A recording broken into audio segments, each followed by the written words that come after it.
গাড়ি চাবিটা নিয়ে হয়ে যাবে।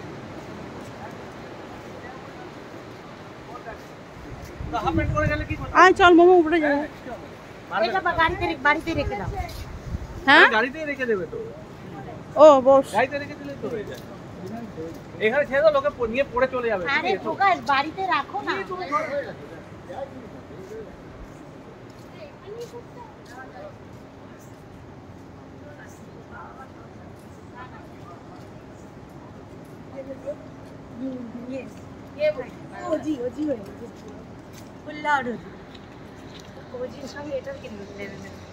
এই যে প্রত্যেকটা আউটফিট